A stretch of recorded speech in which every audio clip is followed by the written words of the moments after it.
On the right card over the next couple of hours, you could double your coins multiple times, but you gotta get a little bit lucky.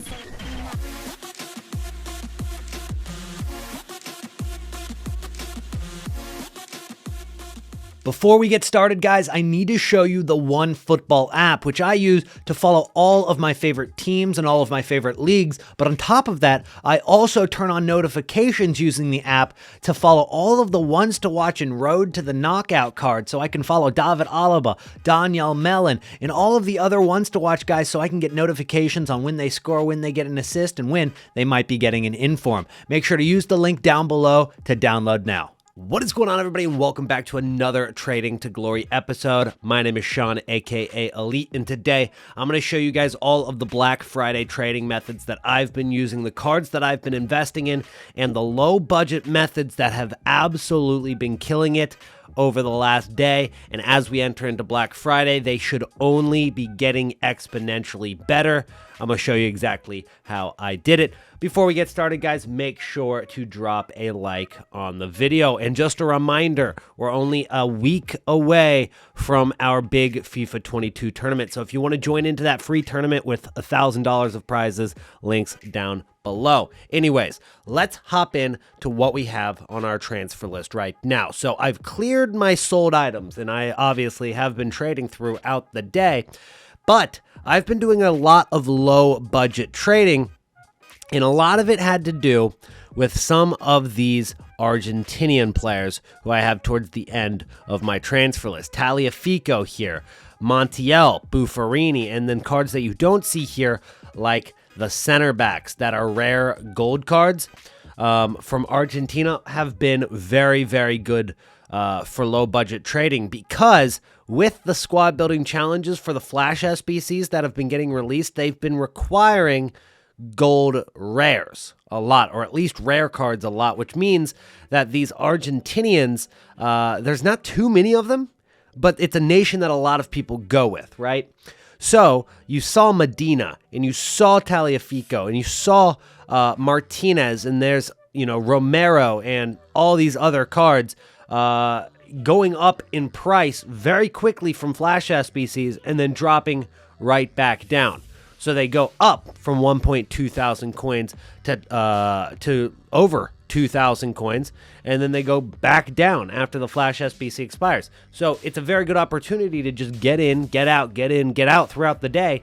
The cards are going to continue to fluctuate up and down. Now, these are just a few examples of that, with there being tons and tons of these cards. I mean, you could look and find Brazilian cards that do the exact same thing. Maybe they're rare, maybe they're non-rare. You'll probably even find a lot of bronze and silvers that work out for you. In fact, this is probably the best time of the year for the bronze and silver pack methods. It's something that I don't normally promote, because I truly believe that the bronze pack method is a very, very slow way to make coins. It's kind of a noob method. I'm not trying to be disrespectful to anybody that uses it, but it's just not as efficient as most of other trading methods. If you're bored and you got nothing else to do, all power to you. I just feel like there are so many more efficient ways to use your coins than going about doing this. But if there's any time of the year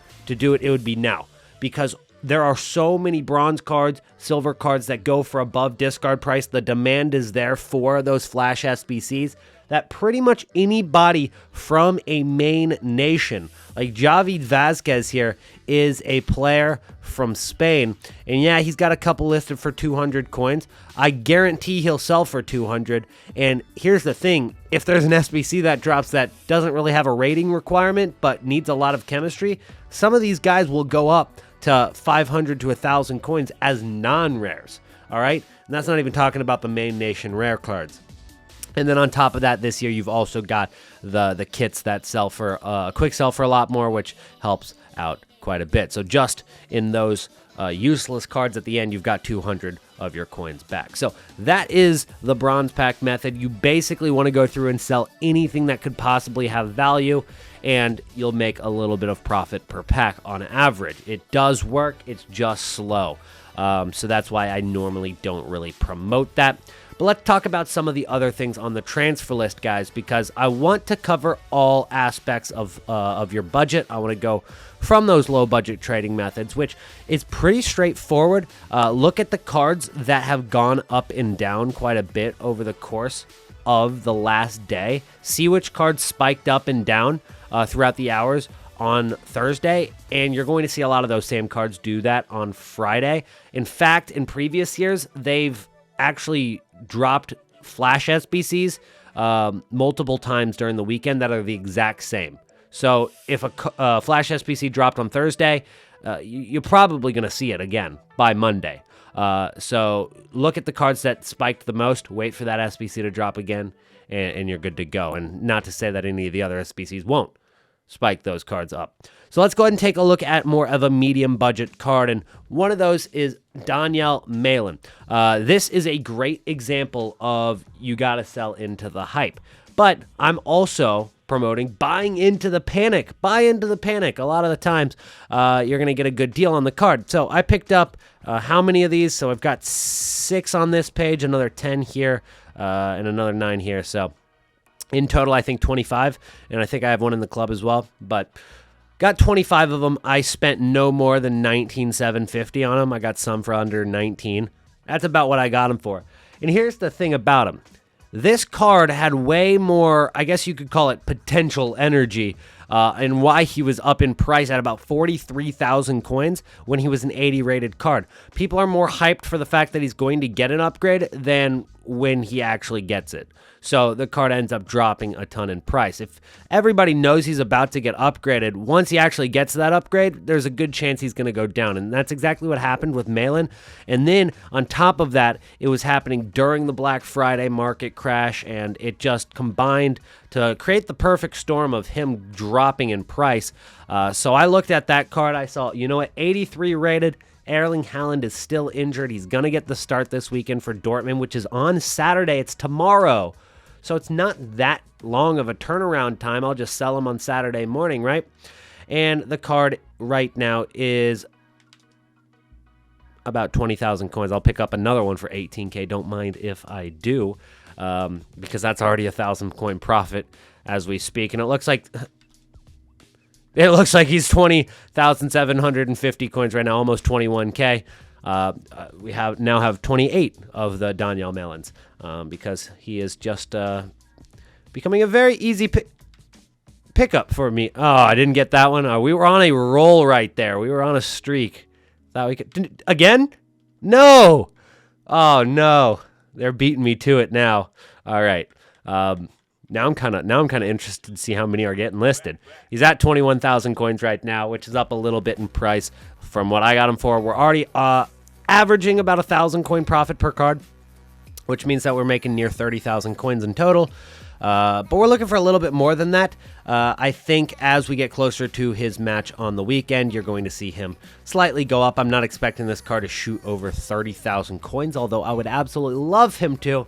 But if he gets up to a nice 23,000, 24,000 coins, I'll be a very happy man, making myself over 100,000 coin profit on those Malins. So that is my medium budget card. It's safe to go with those dynamic cards. I feel like they're a little bit more stable than the cards that are just special cards like informs or rule breakers, stuff like that doesn't get upgraded over time. So Upamecano is a higher budget card that I started picking up at about 240,000 coins. I've been talking about him in the last couple of episodes. I said I've been looking at him, waiting for that perfect time to buy, and I decided today was the day. I thought it was a good price. Could he get a little lower? Maybe during the Black Friday hype today. Could cause a little bit of panic. And here's the thing that actually hurt his price the most. It was the fact that his inform got into the best of team of the week, which did not help the price of the ones to watch. You might say, well, why? The ones to watch card's going to get an upgrade soon. Okay, and if that ones to watch is going to get an upgrade soon, that means it's not even going to be 84 rated, it's going to be 86 rated, and it won't matter what his first inform is. And although some of that is true, if this first inform goes from 90,000 coins to 50,000 coins, well, you're going to see a lot more people looking at the price of the inform and say, okay, well, I would normally buy the ones to watch, but if it's this much cheaper, I'll just buy the inform card, which means that the demand for that ones to watch drops a little bit. And we saw that with the price today. As the 84 dropped in price a ton, people also started selling the ones to watch 84, right? So it does correlate a little bit, even with the fact that it is dynamic. And so I took advantage of that. I saw, all right, you know what? It's gone down a little bit lower. I was looking at him at about 255 the day before. He got down all the way to 240 today. He actually got a little lower than 240 at a certain point, but I didn't get in at the lowest point.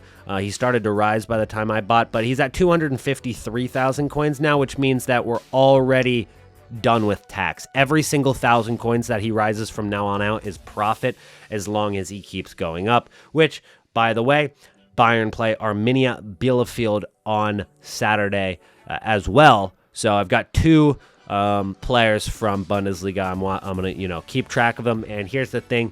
Daniel Malin is a card that, if he scores, obviously he's going to go up. I think I'm just going to sell before the match starts, maybe once he's announced in the starting 11, which he will 99.9% be in it because of the lack of Erling Haaland. And then Upamecano is a card that's going to get his upgrade on Saturday. So that's a little bit more complicated. A lot of people have been asking me, should I sell my Upamecano now in panic? The answer to that was no. Should I sell him before the match on Saturday? And the answer to that is maybe. I might sell during the match. If Bayern score or they take the lead, you could see this card rise. And as people begin to recognize he's about to go from 84 to 86, that's going to be the big boost on the card. And that's when we sell. All right. Don't wait for him to actually go up to 86 rated. All right. Once that happens, you can see a drop similar to Daniel Malin. The card isn't going to hold that value anymore. All right. Because as I said at the beginning of the video, the potential for an upgrade is worth way more than the actual upgrade itself. It pretty much happens every single time. So sell into the hype every single time. Don't wait for the upgrade. All right. It's like the Scream promo phenomena from FIFA 17, I believe it was. When the Scream cards like Fellaini and all these other cards, they were terrible cards in game, but their Scream card was going to get a boost on Halloween, right? And everybody knew it was coming at 6 p.m. UK. This Fellaini was going to go from, terrible pace, unusable, to like 90 pace, unbelievable card.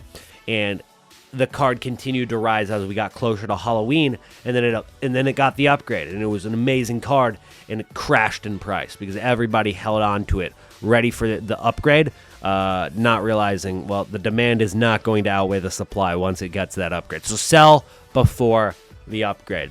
Some of the higher budget cards that I've been looking at, I still have been wanting to trade with Conte and Lionel Messi. Now, if you guys watched the last episode, I bought a Conte for $850. I sold for $1 million. Okay, so after tax, I made $100K on him. I bought a Messi for about $1.4 million, and I did not sell for profit after tax. I sold for more than what I bought it for, but I lost coins after tax. And I told you guys I needed to sell that when I did sell it, because the cards were going to really, really go down, and they went down even further than I thought they would. And I've just been waiting for opportunities to flip these cards. And if you take a look at the N'Golo Kante, who is 590,000 coins right now, I believe.